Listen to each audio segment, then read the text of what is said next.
Sim, e viu que eu não era do local, era de outro local, que estava em busca de realizações, de estudar, enfim, né, de crescer na vida. E aí, depois que passou esse curso, ele tinha 3 filhas na época, tinha a mulher dele, tinha mais umas 4 pessoas que moravam com ele. E aí eu fui, né, pegando tudo, né? Tipo, o que é que tem que fazer, o que é que tem que trabalhar e tal. E como se fosse uma mentoria, né? Uma mentoria, ele sim. te orientando ali desde do convívio com a família, a vida pessoal, vida espiritual. Sim, exatamente. E aí ele alegava que aquilo tudo que você estava vendo ali, que você achava maravilhoso, era fruto da religião? Sim, exatamente. E aí ele foi me apresentando as coisas, ele foi me dando livros para me ler, livro de como receber o Senhor, como se portar diante do Senhor, como cozinhar para o Senhor, como limpar os objetos do Senhor. No Senhor, eu falo Deus mesmo. Deus. Entende? E eu fui lendo tudo isso, eu fui me aperfeiçoando em tudo isso. E aí comecei a cuidar das coisas dele, pessoalmente, né? Das coisas dele, cuidava do quarto dele, porque das roupas dele. O Senhor para você era ele. Sim, era ele, exatamente. Cuidava das coisas dele, cuidava dos quartos dele, das filhas dele. E ele levava elas na escola, fazia comida para elas. Enfim.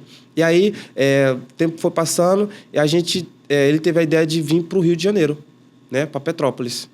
Aí, Petrópolis é uma cidade boa, tem boas faculdades, é uma cidade espiritualmente, tem um monte de floresta, não sei o quê e tal. Vamos para Petrópolis.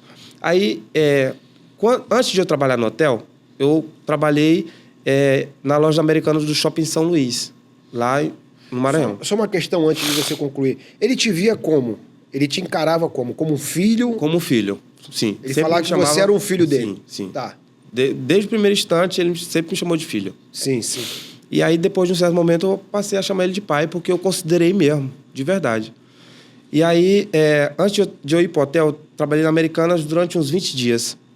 E lá eu conheci um rapaz que se chamava Alexandre. Sim. E aí, esse Alexandre, quando eu conheci ele mesmo, que ele era um Deus e tal, ele falou assim, você tem algum amigo, algum escolhido para chamar para cá? Aí eu pensei no Alexandre, porque o Alexandre era um moleque esforçado, dedicado, parecido comigo. Aí eu chamei o Alexandre e ele veio.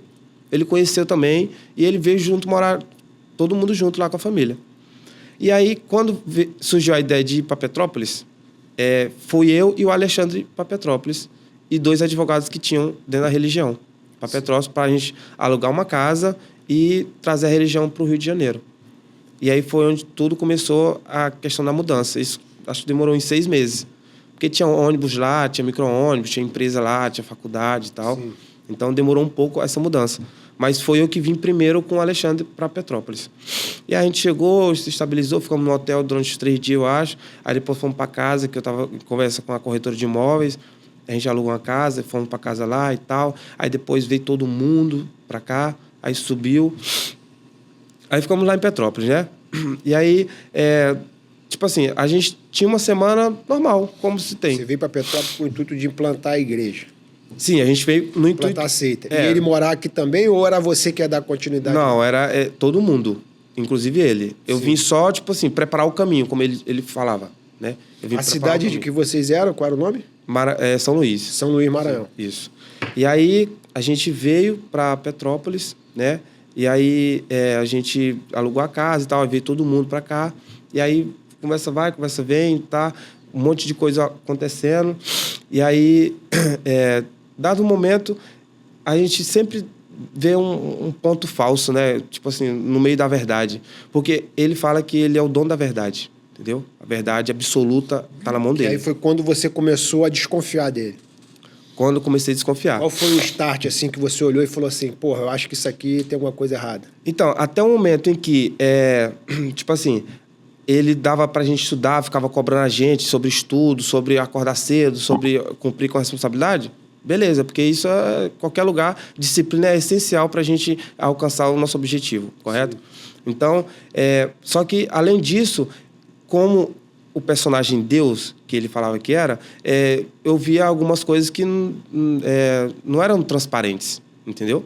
E aí eu comecei a me questionar por dentro, e aí comecei a questionar algumas coisas que aconteciam. O que não era transparente que você começou?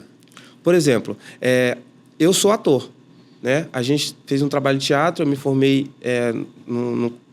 na escola de teatro, eu e outros irmãos também lá de dentro.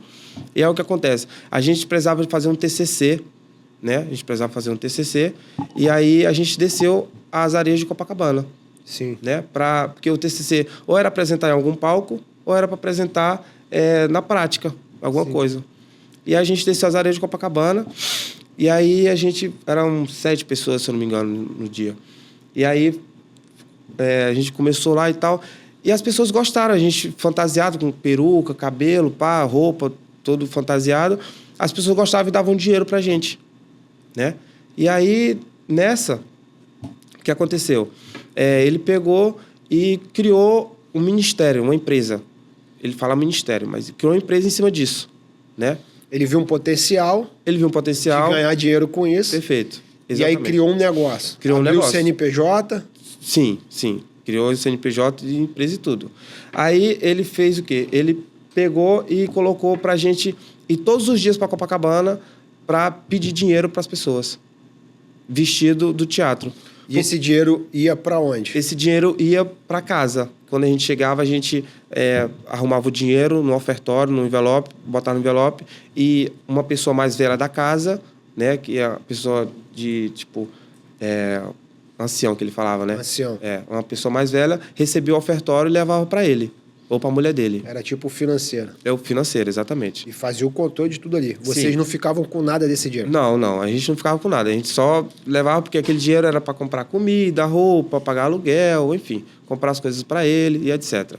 E aí, desse trabalho, a gente passou, tipo assim, em vez de ser um trabalhozinho de 1 mês, 2 meses, alguma coisa assim, a gente passou aí quase 3 anos trabalhando. Todos os dias, do Leme ao Leblon, pela areia.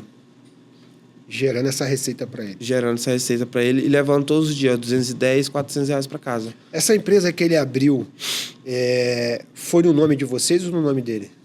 Foi no nome nosso. No nome de vocês? Sim. Aí é que vai vir o processo já. Sim. Entendeu? Foi por essas coisas. E aí tinha advogados também que moravam lá, né? Que eram tidos como filhos também dele, né? Porque lá a família toda era 36 pessoas.